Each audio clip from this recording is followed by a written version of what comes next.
అలా అండి, ప్రతి ఒక్కరికి మర్చిపోలేని జర్నీ ఉంటుంది కదా. సో అలాంటి వాటిలో ఇది ఒకటండి. ఎక్కడికి వెళ్తాం మనం? ఊరికి వెళ్తున్నావా? ఇది ఎదుగురు బస్సు ఆడుందిరా. వచ్చింది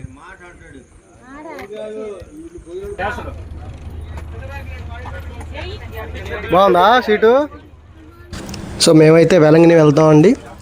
అంతకుముందు అయితే సింగిల్గా వెళ్ళేవాళ్ళం. ఫస్ట్ టైం అయితే ఫ్యామిలీతోటి అలా దాదాపుగా మా ఊరి నుంచి 40 మంది వెళ్తున్నాం. సో దారిలో తినడానికి మేము పులిహోర, గోంగూర, ఇంకా చట్నీ కూడా రెడీ చేసాం. సో అప్పుడే చక్కగా దేవుడి దీవెనలు అన్నట్టుగా వర్షం కూడా స్టార్ట్ అయిపోయింది.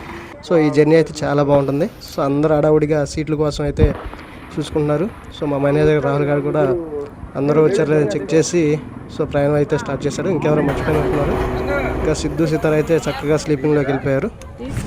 ఇలా నిద్రలో జారుకున్న తర్వాత లెగ్ చూస్తే ఉంది, ఇంకా డైరెక్ట్గా చెన్నై వచ్చేసామండి. సో మా ప్రయాణం వచ్చేసరికి చెన్నై నుంచి పాండిచ్చేరి, అలానే పాండిచ్చేరి నుంచి నాగపట్నం, సో నాగపట్నం నుంచి వెలంగిని. నాగపట్నం అంటే వెలంగిని మనం జనరల్గా అందరూ నాగపట్నం అని వాడుకుని అంటారు కదా. సో ఇది వెలంగిని ట్రిప్పు. సో వెలంగిని చర్చికి అయితే మేము ప్రతి సంవత్సరం వెళ్ళిపోతాం. సో ఈ సంవత్సరం కూడా మేము ఒక బస్సు పెట్టుకొని అయితే వెళ్తున్నాం. సో ఎవరైతే ఫస్ట్ టైం చూస్తున్నారో మన ఛానల్ సబ్స్క్రైబ్ చేసుకోండి. ఎందుకంటే ఇక్కడ ఉన్న అన్ని అద్భుతాలు మీకు ఈ వీడియోలో చూపిస్తామండి. సో ఈ వీడియోనే కాదు, సో మనం ఎలా వెళ్ళాలి, అక్కడ ఎక్కడ ఉండాలి, అలానే అక్కడ ఫుడ్ ఎలా ఉంటుంది, ఇంకా మనం చూడదగ్గేసిన ప్రదేశాలు కానీ అక్కడ జరిగిన అద్భుతాలు కానీ ఇలాంటివన్నీ కూడా మనమైతే చక్కగా మన ఛానల్లో ప్రతిరోజు కూడా ఒక వీడియో వస్తుంది. సో ఇప్పుడైతే మనం చెన్నైకి వచ్చేసాం. చెన్నై మెరీనా బీచ్కి ఆనుకొని అయితే పాండిచ్చేరి రూట్ ఉంది. సో అలానే మనం చాలా రకాల రూట్లో అయితే ఇక్కడ నుంచి వెళ్ళొచ్చు. సో ప్రతి జర్నీ కూడా చాలా బ్యూటిఫుల్గా ఉంటుంది. అది బస్సు కావచ్చు, ఇంకా ట్రైన్ కావచ్చు. మ్యాక్సిమం అందరూ బస్సు లేదా ట్రైన్ అయితేనే యూజ్ చేస్తూ ఉంటారు. మీకు తెలియని విషయం ఏంటంటే ప్రతి ఫ్రైడే కూడా విజయవాడ నుంచి మనం డైరెక్ట్ వెలంగినికే ఒక ట్రైన్ ఉంటుంది. కాకపోతే అది ముందుగా బుక్ చేసుకోవాలి. ఇక బస్సు అంటారా మనకి ఎనీ టైం ఉంటుంది. సో ఇంకొక రూట్ వచ్చేసరికి మనం చీరాల నుంచి చెన్నైకి ట్రైన్లో వెళ్ళేసి సో అక్కడి నుంచి కూడా మనం బస్సులోకి వెళ్ళొచ్చు. సో పక్కన చూస్తుంటే బీచ్ ఒడ్డున మా ప్రయాణం అయితే చాలా చక్కగా సాగింది. సో మార్నింగ్ కాబట్టి పిల్లలు కూడా లేచారు. ఈ ఇయర్ మనకు తోడుగా కొత్త మెంబర్ అయితే యాడ్ అయ్యారు. సో వాళ్ళే మన స్పెషల్ గెస్ట్ సితారా గారు. పెట్టినందుకు కృతజ్ఞతగా మనం అయితే వెలంగిని అయితే బయలుదేరాం. సో అందరూ కూడా రకరకాల కోరికలతోటి ఇక్కడికైతే వెళ్తారు. సో ఈ జర్నీ మాత్రం ప్రతి మనిషి జీవితంలో చాలా అద్భుతంగా ఉంటుంది. సో ఎవరైనా ఇంకా వెళ్ళకపోతే కనుక వెనక్కి నుంచి వచ్చి ఒక్కసారి అయితే దర్శించుకోండి. సో మనం కోరుకున్న కోరికలు కంపల్సరిగా అక్కడికి వెళ్ళి కనుక మనం కోరుకుంటే సో కంపల్సరిగా నెరవేరుతాయి. అలానే నెరవేరిన తర్వాత మనం వెళ్ళి కూడా మొక్కు తీర్చుకోవచ్చు. సో మనం మెరీనా బీచ్ ఒక్క రూట్లోనే. సో ఈ రోడ్ అంతా కూడా చాలా బ్యూటిఫుల్గా ఉంటుంది. మనకి ఎక్కడైతే బోర్ కొట్టదు. సో అలా బీచ్ని చూస్తూ ఆ చల్లగాలిని వీక్షిస్తూ మనమైతే జర్నీ అయితే కొనసాగించవచ్చు. సో మీరు చూస్తున్నారు కదా, సో ఇది మెరీనా బీచ్. తర్వాత మేము టిఫిన్కి ఒక చోట ఆగామండి. సో అక్కడ మాకైతే పెద్ద తేనె అనిపించింది.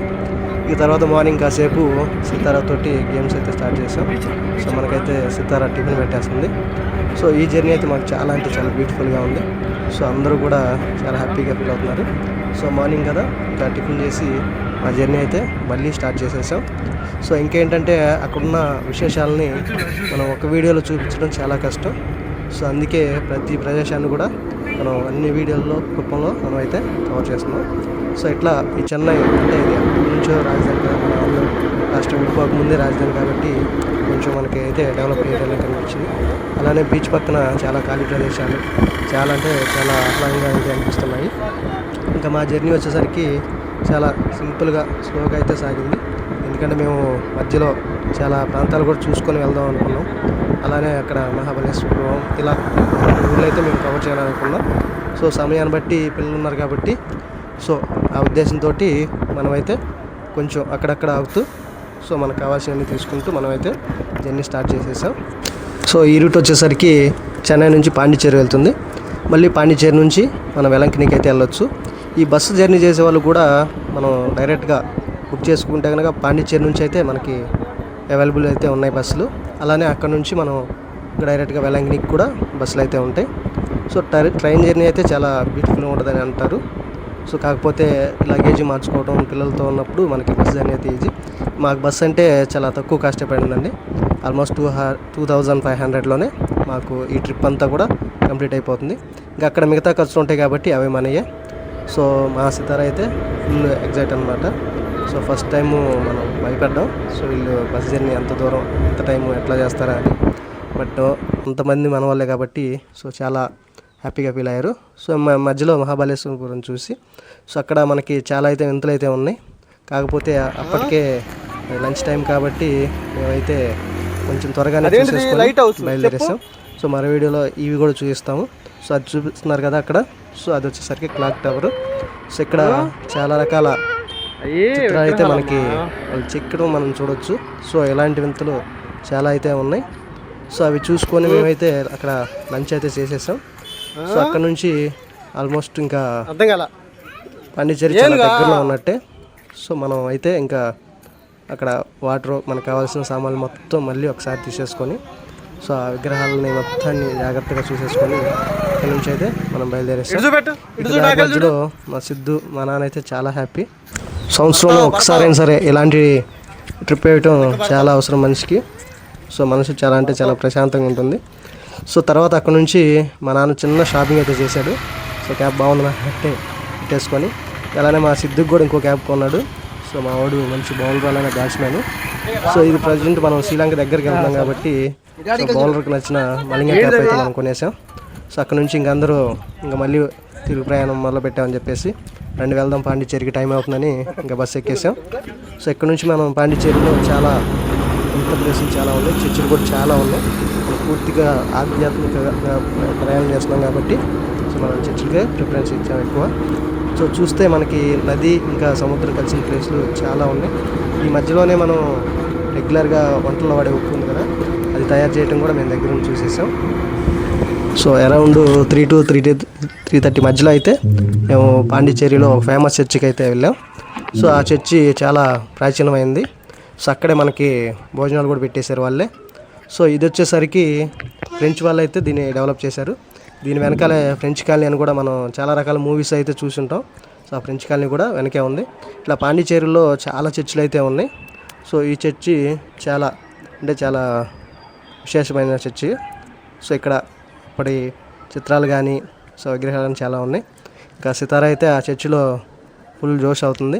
సో అలానే సిద్ధు ఇంకా వాళ్ళ ఫ్రెండ్ శారా కూడా సో ఆ చర్చిలో చాలా సరదాగా అయితే గడిపారనమాట. సో మనం ఇంకా అలంగినిలో మనకి తెలియని విషయాలు అంటే చాలా ఉన్నాయండి. ఇక్కడ ఫ్రీగా ఫుడ్ దొరుకుతుంది. అలానే ఫ్రీగా అంటే ఒక 3 days 4 days ఉండేవాళ్ళు ఓకే, అలానే 1 dayలో వెళ్ళొచ్చే వాళ్ళు ఉంటారు కదా, వాళ్ళకి ఎక్కడ ఫ్రీ మీల్స్ పెడతారు, అలానే వాళ్ళు ఎక్కడ ఫ్రీగా స్టేబుల్ అవ్వచ్చు, వాళ్ళు ఎక్కడ రిఫ్రెష్ అవ్వచ్చు, ఇలాంటివన్నీ కూడా మనం ముందు వీడియోలో చూపిస్తాం. సో ఈ జర్నీ మొత్తం చాలా అంటే చాలా బాగుంటుంది. సో అక్కడ ప్రతిదీ కూడా మీకు నెక్స్ట్ వీడియోలో వస్తుంది. సో అందుకే మన ఛానల్ ఫాలో అయిపోండి. సో అక్కడ కొంచెంసేపు అయితే మేము ప్రేయర్ చేసేసుకొని సో పాండిచ్చేరిలో సో మళ్ళీ అయితే బయలుదేరాలి కదా. సో అక్కడికి వచ్చిన వాళ్ళందరితోటి కొంచెంసేపు సరదాగా ఆ చర్చి విశేషత ఇవన్నీ మనం తెలుసుకున్నాం. సో అలాగే కొన్ని ఫోటోలు కొన్ని వీడియోస్ తీసేసుకొని సో మనమైతే ముందుకైతే వెళ్తానికి రెడీగా ఉన్నాం. ఇక్కడే మనకి ఈ చర్చిలోనే మనకి మధ్యాహ్నం మీల్స్ అయితే పెట్టేశారు. సో అందరం చక్కగా అక్కడే తినేసాం. సితారా సిద్ధి మంచి జోష్లో ఉన్నారు. మనం ఫస్ట్ అయితే భయపడ్డాం పిల్లలతో జర్నీ ఎట్లా ఉంటుందని. బస్సు ఎప్పుడు మనకి కంఫర్ట్గానే ఉంటుంది, ఎందుకంటే మనం మాట్లాడుకుంటే సో మనకి ఎక్కడ కావాలంటే అక్కడ ఆపుతారు. సో మనం రెగ్యులర్గా వెళ్ళే బస్సు కూడా పెద్దవాళ్ళకైతే కంఫర్ట్ ఉంటుంది, పిల్లలతో వెళ్ళేటప్పుడు కొంచెం చూసుకొని వెళ్తాం బెటరు. సో అక్కడ మనం అయితే కొన్ని ఫొటోస్ అన్నీ దిగేసి సో కొంచెం సేపు జోస్ అయ్యి మళ్ళీ అయితే మనం బయలుదేరేస్తాం. ఇక్కడ పాండిచ్చేరి నుంచి ఇంకా డైరెక్ట్గా వెలంగిని వెళ్ళేస్తాం. సో ఇక్కడ ఏంటంటే మనం డైరెక్ట్గా వెలంగిని వెళ్ళే దారి చూపిస్తున్నాం. సో ఇక్కడ కూడా ఈ చెట్ల మధ్యలో జర్నీ చాలా అంటే చాలా బాగుంది. పాండిచ్చేరి కేంద్రపాలిత ప్రాంతం కాబట్టి సో కాస్ట్ వచ్చేసరికి కొంచెం రీజనబుల్గా ఉన్నాయి. సో అలానే మనం చాలా గుళ్ళు అయితే కూడా మనం ఇక్కడ గమనించవచ్చు. సో వీళ్ళకి కూడా దైవభక్తి ఎక్కువే కాబట్టి కొన్ని రకాల గుళ్ళు సో ఇలాంటివి మనం ఎక్కువైతే మనం ఇక్కడ చూడవచ్చు. కాలభైరుడు ఇక్కడ వెరీ ఫేమస్, అలానే మురుగన్ కూడా. సో అలా అయితే సో చూస్తున్నారు కదా. సో ఇక్కడ సముద్రపు నీటిని వడకట్టి సో మనకి ఈ పద్ధతిలో మనం రెగ్యులర్గా వాడే ఉప్పునైతే వాళ్ళు తయారు చేస్తారు. సో ఇక్కడ నుంచి మనం ఎక్స్పోర్ట్ చేస్తారు. ఫైనల్గా మేము అయితే ఒక చర్చి తరపున రూమ్ అయితే తీసుకున్నాం. చూసారు కదా ఎంత విశాలంగా ఉందో. సో చాలా కంఫర్ట్గా ఉంటుంది, కాస్ట్ కూడా చాలా తక్కువగా ఉంటుంది. సో మన నెక్స్ట్ వీడియోలో ఆ రూమ్ కాస్ట్ ఎంత, సో మనం అక్కడికి ఎలా తీసుకోవాలి, అసలు ఎన్ని వాళ్ళ హోటల్స్ ఉన్నాయి అనేది మనం ముందు వీడియోలో చూద్దాం. సో మిగతా నెక్స్ట్ వీడియోలో చూసేయండి. Thank you.